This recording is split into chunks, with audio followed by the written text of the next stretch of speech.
Hello' friends, আজি আপোনালোকলৈ লৈ আহিছোঁ আন এটা নতুন টপিকৰ বিষয়ে।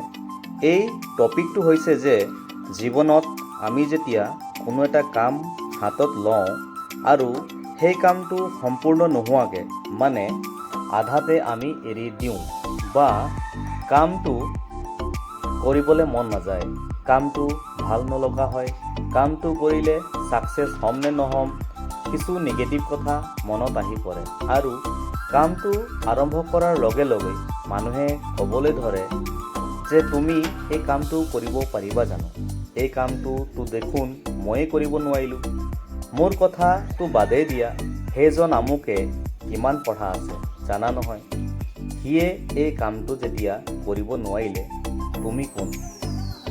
বাদ দিয়া, এইবোৰ সপোন চাই লাভ নাই আৰু তোমাৰ এনে সময় নষ্ট হৈ যাব, লগতে টকা পইচাও শেষ হৈ যাব ইত্যাদি বিভিন্ন ধৰণৰ কথা নহয় জানো।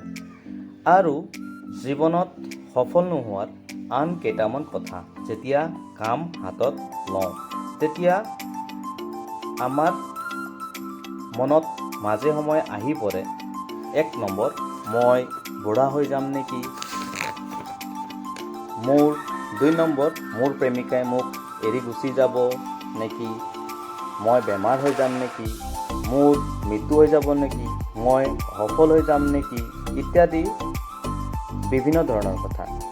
এইবিলাক হৈছে কিছুমান মানুহৰ জীৱনৰ থকা ভয় আৰু এই ভয়ৰ পৰা মুক্তি পাবলৈ হ'লে আৰু ডাঙৰ কাম হাতত ল'বলৈ হ'লে মই লৈ আহিছোঁ আপোনালোকৰ ওচৰত এটি বিশেষ দৰকাৰী কিতাপ আৰু এই কিতাপখনৰ নাম হৈছে বড়ি সোচ কা বড়া যাদু আৰু এইখন কিতাপৰ লেখক হৈছে ডেভিড জে ৱাৰ্ষ্টাৰ্জ।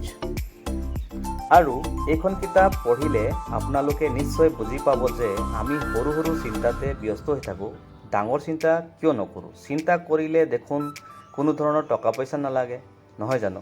এইখন কিতাপ পঢ়িলে আপোনালোকৰ জীৱন একেবাৰে সলনি হৈ যাব। গতিকে মই আশা কৰিছোঁ আপোনালোকে এইখন কিতাপ অৰ্ডাৰ কৰিবলৈ কিনিব আৰু এইখন কিতাপৰ লিংক ডিছক্ৰিপশ্যনৰ তলত দিয়া আছে, আপোনাৰ লিংকটোত ক্লিক কৰিলে এইখন কিতাপ কিনিব পাৰিব। ধন্যবাদ।